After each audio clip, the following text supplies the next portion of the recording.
Bonjour à tous, c'est Anthony et je vous retrouve pour cette seconde partie de la vidéo concernant l'avenir de l'Union Européenne après le coronavirus.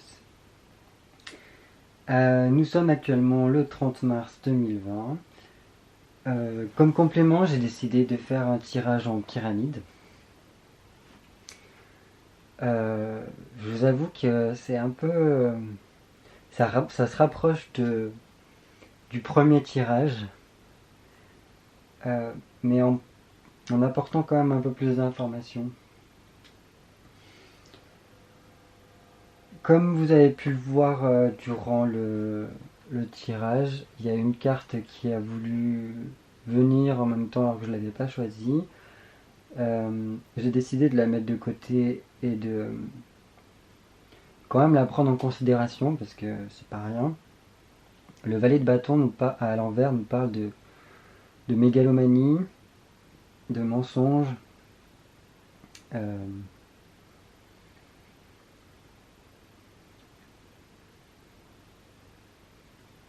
et c'est vraiment, je sais pas, comme il y a aussi une folie des grandeurs, donc est-ce que ça représente un petit peu l'Union Européenne? Je sais pas.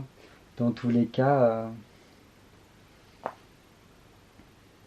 on sait qu'on nous a pas mal menti avec l'Union Européenne, hein. Déjà, on n'avait pas voté pour et on nous l'a imposé quand même. Enfin bref, donc ouais, je la mets de côté quand même. Donc ce tirage, il se divise en trois parties. Ici, ce sera le, le présent de l'après-coronavirus. Là après, nous avons donc deux, deux énergies qui s'opposent, donc une énergie positive et une énergie négative. Sauf que ouais, c'est positif sans trop l'être aussi. On peut y voir plein de choses, hein. À mon sens, là, il y a deux scénarios qui se jouent. Et ensuite, bon, on a la synthèse. Dans le présent de ce tirage-là, donc nous avons le mât renversé avec le cavalier de denier. Là, en fait, on peut y voir plein de choses, hein. D'une part, la volonté de ne pas voir sortir les membres de l'Union Européenne, de ne pas vouloir changer la situation que connaît l'Union Européenne, parce que c'est quelque chose de confortable, en fait, pour certaines personnes. Il y a quand même une histoire d'argent là-dedans, avec le cavalier de denier. Euh, c'est comme si c'était ça qu'on voulait pas changer. En fait, le fait qu'on refuse que les gens sortent avec le mât, c'est en lien avec l'argent. C'est comme si l'Union Européenne était une affaire juteuse, quelque chose qui rapportait beaucoup d'argent, qui était très rémunérateur, et qui ne voudrait pas en sortir. Il y a aussi l'idée que des personnes de l'Union Européenne suivraient une voie toute tracée par quelqu'un d'autre, ou plusieurs personnes d'autres d'ailleurs, en compensation d'argent. Donc c'est corruption, en quelque sorte.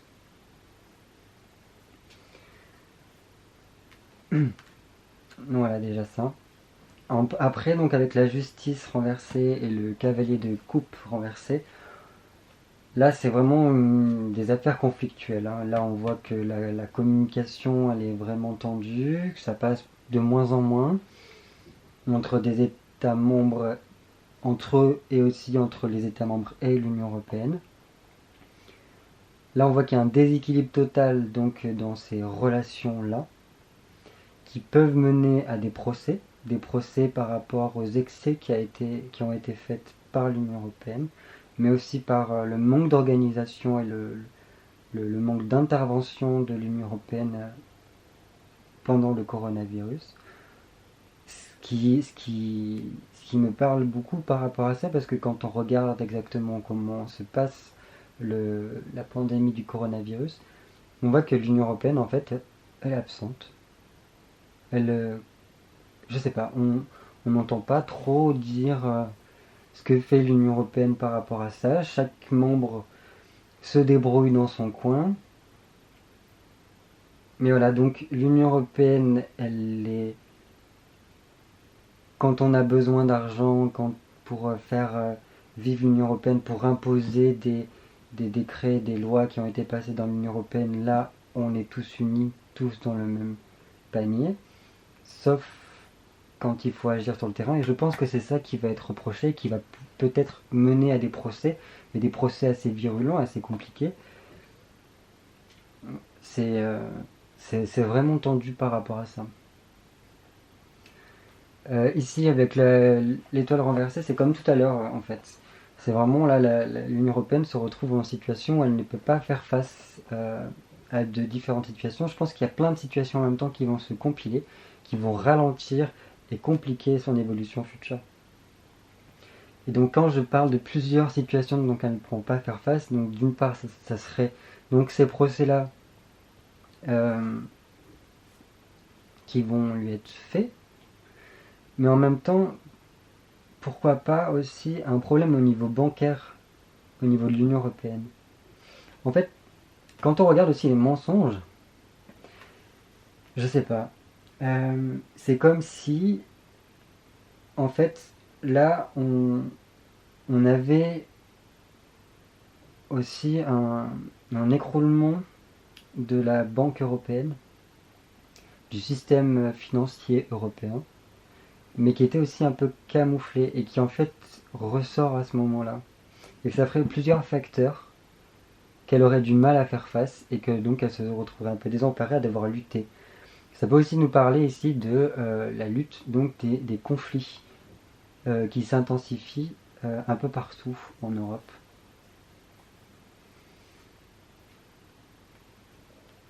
Donc ouais, c'est assez pesant, assez dur là, la sortie du Covid-19 pour l'Union européenne. Donc après on arrive au reste du tirage, où là, moi je me retrouve un peu bloqué, parce que c'est comme si il y avait deux scénarios qui étaient possibles. Si vous voulez, en fait, quand on fait un tirage, c'est comme si on prenait une photographie de l'instant présent. Et donc il nous montrait comment sont les énergies actuellement. Sauf que là, quand je fais le tirage, il est quand même assez tôt par rapport à la fin du coronavirus. Il y a encore quelques temps qui nous séparent de la fin de cette pandémie-là. Alors, est-ce que c'est trop tôt et que du coup, le tirage me montre les deux possibilités qui peuvent arriver? Ou alors est-ce que c'est moi qui n'arrive pas à voir exactement où cela nous mène? Dans tous les cas, la finalité pour moi reste la même. Qu'importe ce qui arrive, l'un dans l'autre, les deux vont se passer. Alors est-ce que ce sera d'abord l'un ou directement l'autre? C'est là que j'arrive pas à déterminer. Parce que là, on peut voir que dans tous les cas, il y a des pays qui veulent sortir. Il y a des pays qui veulent euh, arrêter avec l'illusion de l'Union européenne, arrêter avec le- l'utopisme que peut avoir l'Union européenne, et, vraiment quelque chose que comme s'il avait la roue tourne. Parce que là, avec l'ermite renversé, on voit que c'est quelqu'un qui veut sortir de son état d'isolement, sortir de son état dans lequel il est isolé, emprisonné maintenant. C'est aussi retrouver sa liberté ici. Et le 8 de bâton, là, ça nous parle en fait vraiment de, voilà, de rejeter, de plus vouloir suivre aussi des, des- des choses qu'on nous impose. Et en plus, ça tombe dans le contre l'Union européenne. Donc voilà, c'est quelque chose vraiment qui agit contre elle. Après, si on regarde aussi de ce côté-là, on peut dire que donc il y a ça qui se passe, mais malgré tout, il pourrait y avoir donc que l'Union européenne arrive à sauver, comme je vous disais tout à l'heure dans le premier tirage, à sauver les meubles et à réussir donc à se maintenir debout tant bien que mal, en chancelant quand même un petit peu. Et voilà, parce que donc là, comme je vous ai dit tout à l'heure, c'est Donc une implosion, donc c'est quelque chose où c'est les fondations qui deviennent branlantes, donc des parties qui s'en vont. Alors, on peut le voir, hein. Mais il y a aussi le côté donc éviter la catastrophe. Et là, le cavalier d'épée, c'est la réussite d'un projet. La, voilà, c'est quelque chose qui arrive à aboutir. Donc voilà, ce premier scénario-là, ce serait ça. Et donc, en synthèse, on viendrait que l'Union européenne redevient médiateur de l'Europe, arrive à rassurer les États membres par soit de la corruption comme on a vu ici, en continuant ce même scénario-là, et en utilisant les mensonges. Et voilà, et en se montrant donc altruiste, etc. Mais bon, il y a quand même une histoire de promesses non tenues. Et le deuxième scénario, ce serait que quand bien même les gens s'en vont de l'Union européenne, et que en fait, là, ce serait la réussite de l'effondrement de l'Union européenne, qui serait donc presque calculée pour l'intervention d'un intermédiaire entière. Donc que ce soit un autre pays ou une autre institution qui viendrait remettre la paix en Europe par rapport à ces conflits-là. C'est là le hic que j'arrive pas à décider. Mais dans tous les cas, que ce soit l'un ou l'autre des scénarios, l'Europe, elle sortirait, si elle arrive à, rester droite, à se maintenir en tant que médiateur de l'Europe et donc à ne pas s'écrouler, dans tous les cas, elle sera chancelante. Et donc, à un moment ou à un autre, elle finira par tomber. Parce qu'elle ne se relèvera pas facilement de cette épreuve-là. Comme on l'a vu là, c'est très compliqué pour elle. Elle a du mal à avancer. Là, l'évolution, elle est future, elle est compliquée par rapport à tout ce qu'elle doit gérer. Donc, si elle parvient à remonter la pente, tant mieux pour elle, mais elle finira quand bien même par tomber. Et donc là, dans tous les cas, le moment où elle tombera, l'intermédiaire arrivera. C'est comme ça que je le vois. Donc, à mon sens, les énergies ne sont pas encore totalement installées. Là, c'est comme si, voilà, c'est les possibilités qui peuvent arriver. Ce sera soit l'une, soit l'autre, et je pense que ce qui sera déterminant, c'est la violence par laquelle euh, tout ceci va éclater. En fait, si vous voulez, j'ai l'impression que ce confinement que subit l'Europe par rapport au Covid-19, c'est comme si c'était une bombe à retardement qu'on essayait d'étouffer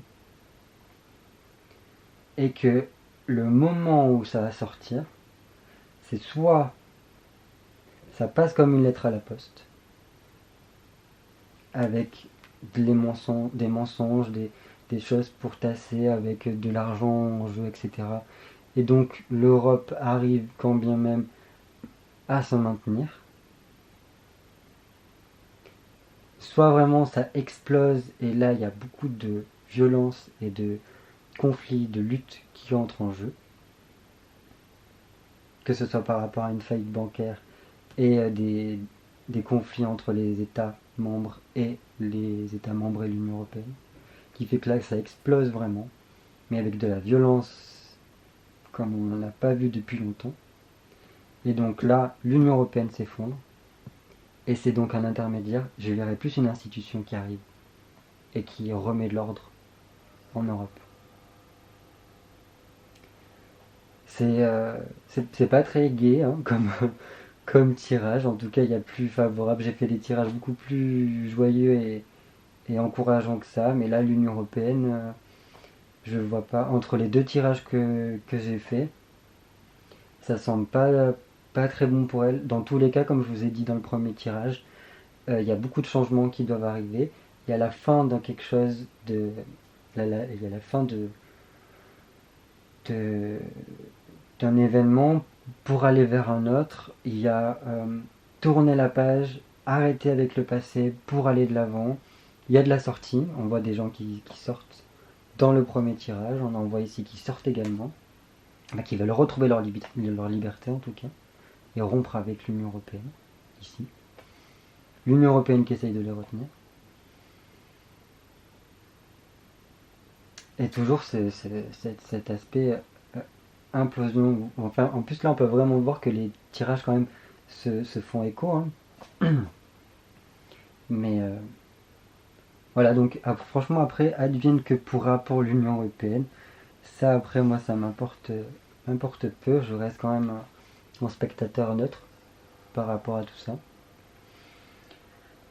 Mais, mais voilà, dans tous les cas, il y a quand même quelque chose qui se passe quoi, au niveau de l'Europe. S'il y a une certitude, c'est que pour moi, euh, il est évident qu'il n'y aura plus rien qui sera comme avant, que ce soit dans l'Union Européenne ou dans la vie de chacun. On ne retrouvera pas ce qu'on a connu. Le passé, ce sera comme un souvenir lointain, je pense. Et, mais voilà, j'ai quand même cette sensation que le confinement, c'est vraiment une bombe à retardement qu'on essaye de maintenir jusqu'au bout, quoi. Donc voilà, j'espère que ces deux tirages, ces deux parties de tirage sur l'avenir de l'Union Européenne vous auront plu. Comme d'habitude, n'hésitez pas à me faire vos retours. C'est très constructif d'avoir un retour. Et voilà, donc on verra bien ce qui se passera. Dans tous les cas, pour moi, on va tous dans la même direction. Il y a enfin, il suffit de regarder les discours politiques depuis plusieurs décennies. Il y a un projet en marche qui, quoi qu'il arrive, qu'importe l'option que l'on prendra, qu'importe l'option qui se réalisera, avec ou sans violence, on y arrivera. Et c'est ce que ce tirage semble me dire en tout cas. Voilà, d'ici là, portez-vous bien. J'espère que je pourrai vous faire de nouveaux tirages un peu plus gais cette fois-ci. En fait, je pense qu'il faut que je trouve des sujets aussi un peu plus gais. Dans tous les cas, le prochain, je pense que ça portera sur notre gouvernement, voir un petit peu ce qu'il emmène du côté français. À la suite de ça, voir notre président comment il se sortira de ces épreuves. Voilà. Passez une bonne semaine. Prenez soin de vous. Je vous embrasse. À bientôt.